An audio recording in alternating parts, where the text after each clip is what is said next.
کہہ دو کہ میرے پروردگار نے تو انصاف کرنے کا حکم دیا ہے، اور یہ کہ ہر نماز کے وقت سیدھا قبلے کی طرف رخ کیا کرو اور صرف اسی کی عبادت کرو اور اسی کو پکارو۔ اس نے جس طرح تم کو ابتدا میں پیدا کیا تھا اسی طرح تم پھر پیدا ہوگے، اور ہر ایک امت کے لیے موت کا ایک وقت مقرر ہے۔ جب وہ آ جاتا ہے تو نہ تو ایک گھڑی دیر کر سکتے ہیں اور نہ جلدی ہی کر سکتے ہیں۔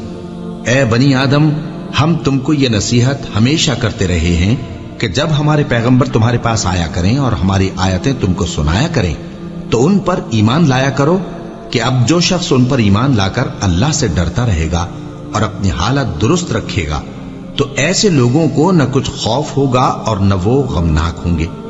اور جنہوں نے ہماری آیتوں کو جھٹلایا اور ان سے سرتابی کی، وہی دوزخی ہیں کہ ہمیشہ اس میں جلتے رہیں گے۔ جس شخص کو اللہ گمراہ رہنے دے اس کو کوئی ہدایت دینے والا نہیں، اور وہ ان گمراہوں کو چھوڑے رکھتا ہے کہ اپنی سرکشی میں پڑے بہکتے رہے۔ یہ لوگ تم سے قیامت کے بارے میں پوچھتے ہیں کہ اس کے واقع ہونے کا وقت کب ہے؟ کہہ دو کہ اس کا علم تو میرے پروردگار ہی کو ہے، وہی اسے اس کے وقت پر ظاہر کر دے گا۔ وہ آسمان اور زمین میں ایک بھاری بات ہوگی اور ناگہاں تم پر آ جائے گی۔ یہ تم سے اس طرح دریافت کرتے ہیں کہ گویا تم اس سے بخوبی واقف ہو۔ کہو کہ اس کا علم تو اللہ ہی کو ہے، لیکن اکثر لوگ یہ نہیں جانتے۔ کہہ دو کہ میں اپنے فائدے اور نقصان کا کچھ بھی اختیار نہیں رکھتا مگر وہ جو اللہ چاہے، اور اگر میں غیب کی باتیں جانتا ہوتا تو بہت سے فائدے جمع کر لیتا اور مجھ کو کوئی تکلیف نہ پہنچتی۔ میں تو مومنوں کو ڈر اور خوشخبری سنانے والا ہوں۔ وہ اللہ ہی تو ہے جس نے تم کو ایک شخص سے پیدا کیا اور اس سے اس کا جوڑا بنایا تاکہ اس سے راحت حاصل کرے۔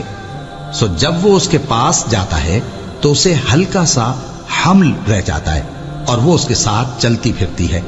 پھر جب وہ بوجھ محسوس کرتی ہے یعنی بچہ پیٹ میں بڑا ہوتا ہے تو دونوں میاں بیوی اپنے پروردگار اللہ سے التجا کرتے ہیں کہ اگر تو ہمیں صحیح و سالم بچہ دے گا تو ہم تیرے شکر گزار ہوں گے۔ پھر جب وہ ان کو صحیح و سالم بچہ دیتا ہے تو اس بچے میں جو وہ ان کو دیتا ہے اس کا شریک مقرر کرتے ہیں۔ سو جو شرک وہ کرتے ہیں اللہ کا رتبہ اس سے بلند ہے۔ کیا وہ ایسوں کو شریک بناتے ہیں جو کچھ بھی پیدا نہیں کر سکتے اور خود پیدا کیے جاتے ہیں، اور نہ ان کی مدد کی طاقت رکھتے ہیں اور نہ اپنی ہی مدد کر سکتے ہیں؟ اور اگر تم ان کو سیدھے رستے کی طرف بلاؤ تو تمہارا کہا نہ مانے۔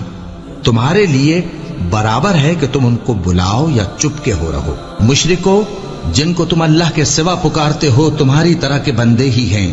اچھا، تم ان کو پکارو، اگر سچے ہو تو چاہیے کہ وہ تم کو جواب بھی دے۔ بھلا ان کے پاؤں ہیں جن سے چلیں، یا ہاتھ ہیں جن سے پکڑیں، یا آنکھیں ہیں جن سے دیکھیں، یا کان ہیں جن سے سنیں؟ کہہ دو کہ اپنے شریکوں کو بلا لو اور میرے بارے میں جو تدبیر کرنی ہو کر لو، اور مجھے کچھ مہلت بھی نہ دو، پھر دیکھو کہ وہ میرا کیا کر سکتے ہیں۔ میرا مددگار تو اللہ ہی ہے جس نے کتاب برحق نازل کی، اور وہ نیک لوگوں کو دوست رکھتا ہے۔ اور جن کو تم اللہ کے سوا پکارتے ہو وہ نہ تمہاری مدد کی طاقت رکھتے ہیں اور نہ خود اپنی ہی مدد کر سکتے ہیں۔